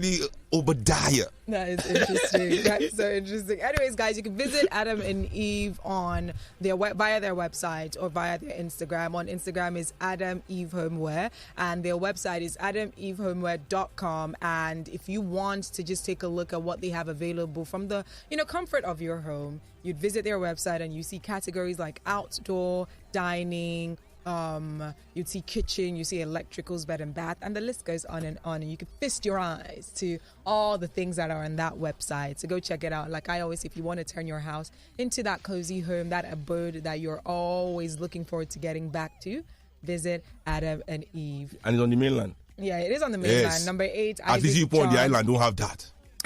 You don't have Adam and Eve. Well, you know what? That's an issue then. We should reach out to Adam and Eve to do something about that. Can't you people just let us have nice things that you don't have? Can't you just let us have nice things? I mean, come on, who doesn't want to have nice things? You have all the nice things here. We are keeping Adam and Eve. We are keeping them. Anyways, guys, welcome. By the way, we're live both on our Instagram, that is at Lagos Talks 913. Go check it out. And the Big Bird's Instagram as well. He's live. Yeah. So go check us out to see what's going on in the studio. Now, let's get into the stories that we have for today. We're going to start first off. And you didn't come in last week. By the way, yes, we know that you had a show last weekend. You performed. Oh, you knew? You knew I had a show last Thursday. Ify, I'm sure you were there then. You are definitely there, front and center, cheering me on as a good friend and co-host that you are. No, you know what, Show? You know that I'm always at your shows. Always, Show. You can't say that I'm not at your shows. I'm always at your show. But that one. But you know how humanity is. I completely forgot. You know how humanity is. I promise. I completely forgot. You know how humanity is. How is it? All the good one you do, we don't remember. That particular. The one. That one I forgot. This one that will enter my book. I didn't prepare for it. You know I like to shop and show outside. It's your show. In the chapter of my book that will be titled Betrayals. Chapter 6. Chapter 6, sub-chapter 4. I'm sorry, Sheo. I'm sorry. Maybe no. The Thursday show if he missed. I'm sorry, guys. He did. And that's the reason why he didn't make it because he was definitely exhausted. So he couldn't make it to work. And, Hungover is even more accurate because they dragged me to after party after the show. So you really... I got that. It was free brandy. It was hosted by Tilling. Okay, this Irish whiskey. Okay, so they just kept giving you more and more and more and more. I was Tilling. So that's the reason why you did not come to work. Me thinking that Shehu has exhausted all his strength and his talents on stage. So is that you went for after party? Yes. If I had known this, I would not have told them to pardon you last week on the show. I thought you were just like, I'm so exhausted. I just finished performing and I need to just re-energize. What if I tell you that the after party was part of my contract?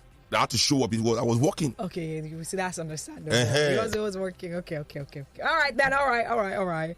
But we're glad you're here. And the reason I say this was because, there was a whole lot of drama last week. And this ties into today's story about the former governor of Anambra State, Obiano, and the issues that he, at the moment, is experiencing. Or should I say the accusations that he's experiencing by the FCC. Before that, remember, there was a situation last week during the inauguration. This is what I'm saying. Like, who did Obiano offend in Nigeria that a man is humiliated so much in the space of 48 hours? So from his wife engaging in that ruckus where she was it was slapped, not a ruckus. And then her wig was shifted a bit. That slap. But that slap it was the slap that Ojukwu must have taught Bianca that they used to use during Civil War to train soldiers. That was a military slap. Bianca must have seen some videos of her husband, back in the day, in his heyday, leading the Biafran army. Giving some soldiers some serious... Darling, how did you throw that slap? Oh, you could say that's a technique. I have to teach you. It's in case one day one governor's wife try to step to you, let me teach you this technique. Oh my God! Yeah, but let's happened. stop. African women, I know we all watch all these Marvel films. We are seeing all these women fight. Our women should not encourage our women to debase themselves in public like this, and all this. Nobody should be debasing themselves in public. Let's be, especially when it was the inauguration and see what was going on. 2 women fighting. That's definitely not the look that we want. Point in time. No. Come on. So nobody should be debasing themselves in public. Don't do that. Listen. This is as you say, as a feminist. if women are acting like men in public, we should be encouraging it. So you are saying that that's like a man type of thing to be fighting? That's barbaric. That's not. Nobody should be doing that. Nobody. Exactly. Nobody. We should be need doing more real feminine spirit in society. Indeed. Where our great illustrious Bianca, being a elder stateswoman, no matter the provocation, will find that side of her to say to that woman like a daughter, like, take it easy. Not today. Don't let me give you a militant dirty slap. Oh my days. Anyway, let's quickly move into that. So we did see that right after the inauguration. This is based on the reports that we received, that there was a private jet waiting for Obiano. He did go to Lagos, and then he was about to leave the country, and he was stopped by the DSS. And some of the information gathered was that he had a court order that ought to have prevented him from being arrested, and that the DSS said to, Obiano, that they had been instructed to stop him from leaving the country, and that when the EFCC comes, that he should submit that court order to the EFCC. Clearly, that didn't work because he was remanded in custody for about 6 days, and he has been released now, but his passport seized. Now, we know Are they sure that is his only passport? We know that he was arrested for alleged misappropriation of public funds, including 5 billion naira short P. Is he guilty? 37 billion naira security vote, which was withdrawn in cash. These are some of those, accusations and allegations that he's facing at the moment. And of course, the investigation is taking place right now, hence him not being able to leave the country. And just to ride off of that a little bit before we begin to analyze this. So on one hand, he's being accused of misappropriation of funds. Yes. On the other hand, the incumbent governor of Anambra State, Soludo, is saying, I met about 300 to 400 million, just 300 to 400 million naira in the coffers of the Anambra State government. This is a declaration or disclosure, so to speak, that he made a few days ago. Of course, which got people talking, because it was would I say it was ironic, or it was not surprising that on one hand the past governor is facing these allegations, on the other hand that is the amount of money that was left in the coffers of Anambra State. So let's begin to dissect it. Before we move into Soludo, let's first off focus on Obiano and the fact that he's being accused of misappropriation of funds, and also the security votes. The security votes, when it comes to, state government, have been one of the most controversial funds that, state governments have had access to. Because we don't see proper accountability. It isn't even recognized by the Constitution, is it? So it's an amount of money, and you're giving it to these governors or the government of the state for security. No, it's for the governor as the CSO to secure the state. To secure the state, exactly. And so in this case, before getting into Obiano, in the past, I want you to let us know, Seun, has there been any form of or any such allegations brought against, state governors for misappropriating security votes? To the best of my knowledge, this is the first time I've heard that being. But you see, this is the issue with lack of transparency. Stop creating dark areas in government, then come out and complain that the area is dark. Security votes should be scrapped. Whatever you want to give the governor, put it in the transparent budget of security in the state that everybody can see and monitor, and there will be accountability. Yeah. What is happening to Obiano, just like what I told you when they arrested Obi Kubana, that this is APC government negotiating campaign donation from all the big players that are not in their party. Interesting. If you hold, they won't hold you. Say, how far? Where's our own? Where is our own? Obiano thought he could just knock. They know anywhere. Law anywhere. Come here. Where's our own? So you think that this is purely political? It's like a game, and because it's not really about justice. We all know that no governor in Nigeria's hands are clean. If the new governor Soludo is saying he made 400 million, for me all that is also still playing to the gallery. For me, state coffer account should be on zero if the development in the state is matching the spending. You understand? So if the development in the state is matching the spending, why should anybody be complaining that there's this money even though there's no money in the coffer? As long as it's accounted for, like this is what the state has done with it, and it is there for everybody to see that it is properly done. You understand? The issue we have is that we know that what is being spent and what is manifesting in terms of infrastructural, social amenities and things like that are inconsistent. You understand? And African people, we are not fools. There's this pastor man, I don't know Yoruba pastor, I don't know if you see what this like. No, I don't know. He wears walk up like this very lean man, Is he a real pastor? He's like a celeb. He's a real pastor, but he's pastor, join juju, everything. So he's on Instagram. I forgot his name, and he always says sometimes he says things that are quite profound. Okay. But most times he's just a cruise guy. Okay. You know. So one of my friends sent me a little video what he did and said, even the governors of Nigeria, all of them, he said he was using Tinubu as an example that can Tinubu walk around without police and soldier? Like if police and soldier were not with them, they cannot walk around safely in this country. And if that is the case, that means that there's a clear divide between them and their people, right? So if the people are already indicting them by that attitude, if we the people do not support their behavior and we don't like them, and then the police, they're supposed to prosecute them for the crimes that we don't like them for, are the ones protecting them from us, how can we believe that anything going on is for justice? You understand? We see police people on the street every day harassing Yahoo boys, EFCC saying they are arresting Yahoo boys and things like that, but we all know, like, if this EFCC enter any civil service today and go and raid, you know, most people there will not live without a case. You understand? So I think all this is selective justice, you know, selective outrage, which is how Nigeria is run in general, by selective justice and selective outrage to play to the gallery, you know.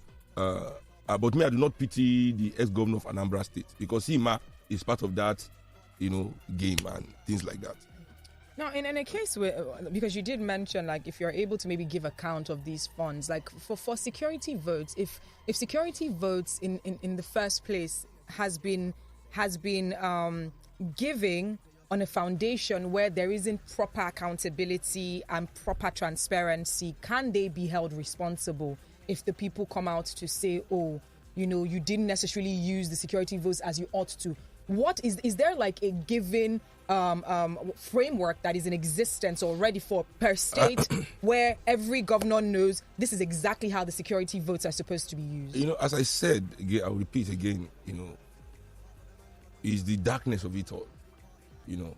So what is EFCC going to prosecute? Obiano can come tomorrow in the court and state how he spent it to some boys to give it here to appease them, give it to this community to appease them, give it, you know. And I mean, as I said, this for me is not justice. It is politically motivated show for the gallery. You understand? When there's justice in Nigeria, you understand? Anytime police see political convoy where they come, they must stop them to search. Stop and search will not be only for citizens of Nigeria. You understand? This racist attitude that they learned from colonial masters that is still happening to black people in Europe and America, where black bodies must be policed. They cannot move in peace. Anytime black man see police anywhere in the world, your heart must be cut because you are their target, even in our country. But you see these politicians, they are moving in convoy. We all know that crimes are happening in our government, but police never stop convoy before for stop and search. Imagine if you stop and search one of these people's convoy, what you find in their boot. Maybe that security votes that you will have found it here that day. All right, please feel free to join the conversation. If you'd like to comment on this story, let us know what you think. What is your perspective? 08092345913. 08092220913. 015150913. 015151913. Lagos Talks. If you want to send a WhatsApp message, please send it to 08092345913.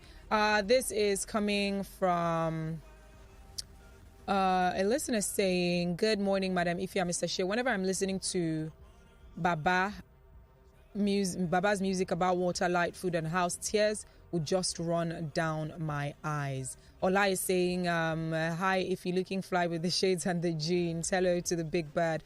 Saludo, who says the state coffers are empty, should be asked how his electioneering campaign was funded. Nobody really fund, just my own thoughts, though. That's coming from Ola.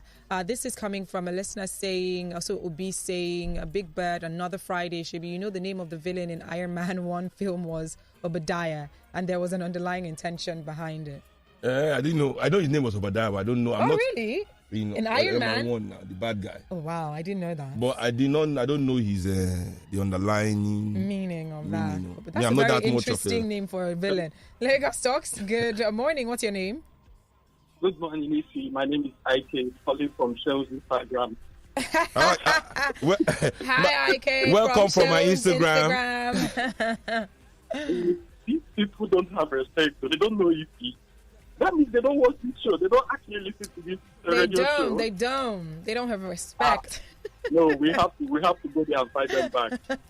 We'll give them some Bianca's class so that they can respect. I like that. So I just want to talk a little about Bianca. You know, a lot of people don't know who she is. Her father, as a governor, would wake up in the morning, sneak out of the house through the back door, leave the driver, leave the police, go to the bus stop, and enter the public transport and go to the government house. And people will know he came, and he will just be moving around with the people. When he left office, he was moving freely without any police or any escort. You know, and he was a billionaire at that point. You know, so when you see people like that, their children, I mean, they don't take nonsense. Just like someone like Shehu, the last one, pick up the nonsense. So you don't take nonsense? Yeah, I mean, I cannot go and slap governor. Say you can do more. Trust me, I know you. All right, thank you so much for calling. Lagos Talks. Hello. Maybe I'll slap governor's son, Sha. Hello. Good morning. Maybe I can tell governor's son slap. Good morning. Good morning. What's your name? Oof, I'm so sorry, but that's a very poor sounding, service. So what you should do is to call us back. I will go over the phone lines again. At least call one of the other lines. 0809-234-5913. 0809-222-0913. 01515-0913. 01515-1913. On Twitter, it is at Lagos Talks 913. Please ensure that you use the hashtag The People's Perspective so that we can see your tweet and read it out. If you want to send a WhatsApp message, 0809-234-5913. Lagos Talks, good morning. What's your name? Hello, good morning, guys. My name is Remy. I'm calling from Tottenham. Hi, Remy. How are you doing, Rems? Are you seeing my boys flying in North London? You see us flying. Anyway, yeah, I mean, I promise your next game, I'm going to be in the crowd of your team because they helped me. They lost to Liverpool, so we can be close to. Exactly. You see how we helped you, Abi? Absolutely. Exactly. Absolutely. Good. You see, the absence of empathy in a national spirit baffles me. Somebody's wife has just been slapped. Why would you arrest him again? I mean, for a second. That is what I was saying in the beginning of this show now. They just slapped this man's wife in front of the world. Are you arresting? Sorry, my IG just went offline as I was dropping it. So if you were telling me I said, it's not me. This is what they do. This is what they do. Like, okay, enough. But that's the truth. Nobody reads. The Nigerian Constitution is only wielded as a form of let me put it, I think it's a negotiation tool. It's not really the law. It's what our elites use to argue with themselves. Interesting. And what some people use to bring governors. The only part of the constitution that is well rehearsed is the how to remove governor and replace governor in court, in Supreme Court. But how many cases are we taking to Supreme Court on? In fact, I know by our constitution, you're not allowed to take the government to court for bad health care and all of that. Interesting. In chapter 2, it says that the only function of government is to create these things for the people: education, equality in society. In fact, in our constitution, that the Nigerian means of production, right, must not be operated in a way that it favors one class or one group above the rest. Yes, it is there in chapter 2 in our constitution. So when you see giving bailout to banks and all these things and propping up, NNPC going to buy that 20% of Dangote's company, propping up people with common taxpayers' money without helping the poor. It is actually unconstitutional. Wow. But in the same constitution, it says in chapter 6 that you cannot take the government to court for doing it. So it just goes to show, the loopholes here and there it within is not our really, own constitution. It is not really a legal document for the people. It is a document for the elites to argue among themselves, who is right or who is, just a guideline for them. You understand? So that's why we can be many of the laws. You bring. Many of the laws they mirror each other. Themselves as well. I will now end up being double taxed. This thing now ends up creating loopholes and opportunities for even governors to double tax people. Yes. We'll be paying tax on everything. The same thing you pay tax for, you pay tax again. Shehu, in terms of the freeness and the fairness of elections, do you think, or which do you think would breed more free and fair elections? Is it the already existing one in light of the 1999 Constitution that says you should 30 days before that particular election takes place step down from office, or this one that they're trying to delete at the moment that says if you are in office you should not even be contesting? Yeah, not that if you're an officer appointed. If you're appointed. Yeah, but it's true because you have undue advantage. If you're going for now electoral position, it's just like if you're being investigated. Even though you are elected and you're being investigated for something, you should recuse yourself, at least for the duration of the investigation. These are things that we do not see in Nigeria. Yeah. You cannot, in the constitution that even grant immunity to the people that should be investigated. You understand? So, whatever is, my own is that until we, the people, hijack this legislature, this National Assembly, until we put ourselves there, we have senators that cannot even read English. I'm telling you, and they are, as if they made law to write our constitution in local languages so that people can understand. Is there a constitution in Yoruba, in Igbo, in Hausa, in Efik, in all these numerous languages that people speak in this country? Even constitution in Pidgin English, in audio form, and that audio form too in all languages. Because it is our document. Everybody should be able to understand it. Right? But it is in only English. 70% of the country is illiterate, according to them. So who are they writing it for? Wow. Who's going to understand that? And even in that Senate, even in that National Assembly, how many of them understand it? How many of them go school? We are still here, still catching people with fake certificates every day. So, it is what it is. We, the people, we have a task. We have our destiny as African people is to liberate this continent. This is why we are here. And until we do that, all these things will keep happening that don't make sense, that you cannot even analyze. Where do you start from? Where's the precedence? I don't even know where to start from. All right, feel free to join the conversation. What are your thoughts about this? And like I did ask Shehu, what do you think the existence of this recent legislation that they're trying to delete? Do you think that it will in any way breed a freer and a fairer election in terms of the people who are allowed to, vie for political office if they are currently in office based on appointment, and with what the 1999 Constitution provides, saying that yes, you can run for office, but you would have to 30 days before election, you need to step down from that position. Which do you think would breed a freer and a fairer election? Or maybe you don't want to step down 30 days before. Do you think that it is going 24 to even hours before? 24 hours before. And do you even think that is going to make any difference? Do you think these pieces of legislation would make any difference in the freeness and the fairness of our election process? 0809-234-5913, 0809-222-0913. Lagos Talks, good morning. What's your name? Hello? Hello, good afternoon. Good morning. What's your name? My name is Kuti. I'm calling from Italy. Hey, Mr. T. Mr. T from Italy. I hear those jams yesterday. We'll talk later. What's going on? Don't worry. That I'm not privy to. All right, let's hear you. Yeah, so mine is just like a kind of general overview. I'm thinking, how do you solve this situation where, people just keep stealing? There needs to be some sort of, strict, even in the Constitution, like law, that is prohibiting this.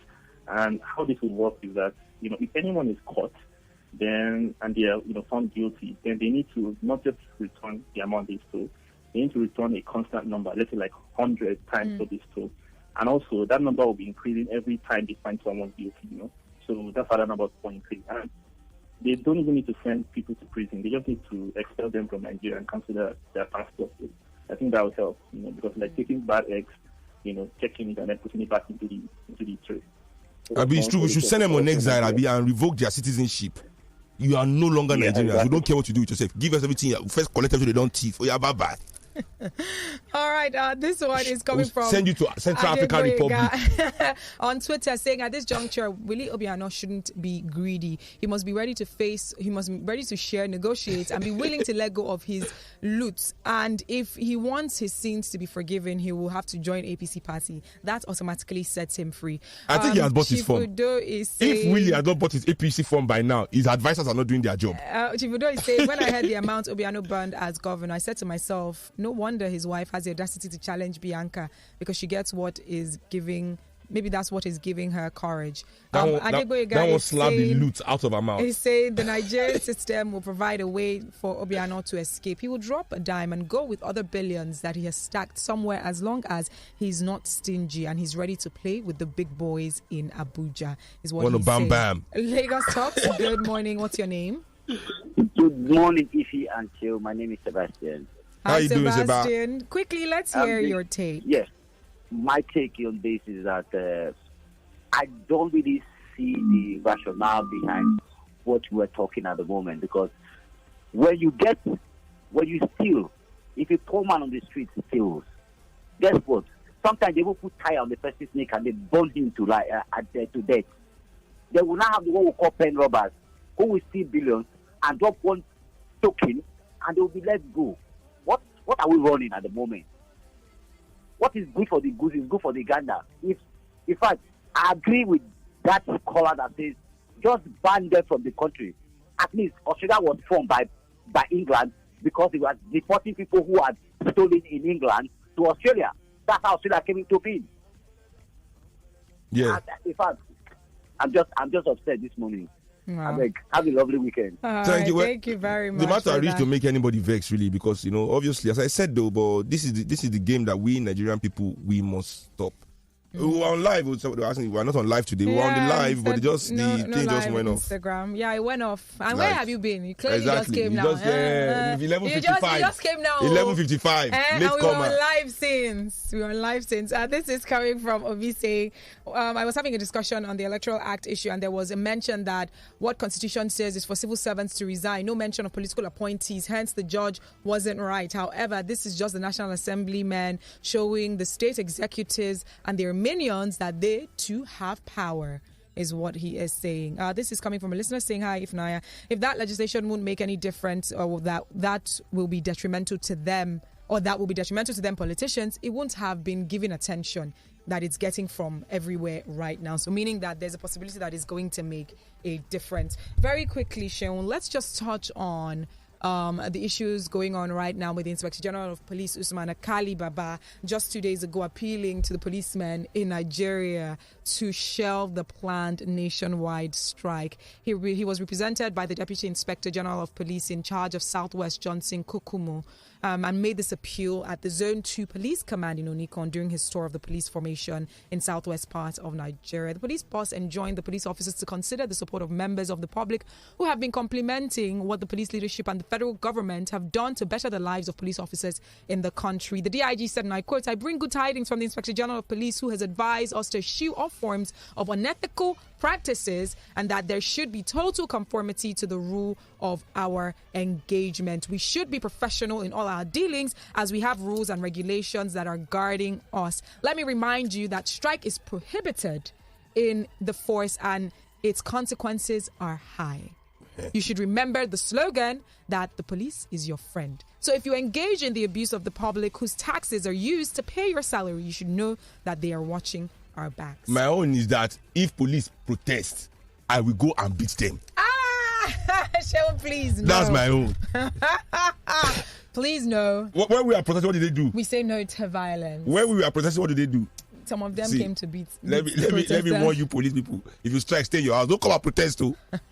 Don't come and protest. All right, guys, it's time for us to say goodbye. Thank you so much. I apologize, we can't take any more calls. It is The People's Perspective, brought to you by Africa's #1 homeware luxury store, Adam and Eve, because you deserve it. Seun, before saying goodbye, would you like to share your handles for those who like to follow you? Big Bird Kuti on Instagram, Real SEUN Kuti on Twitter.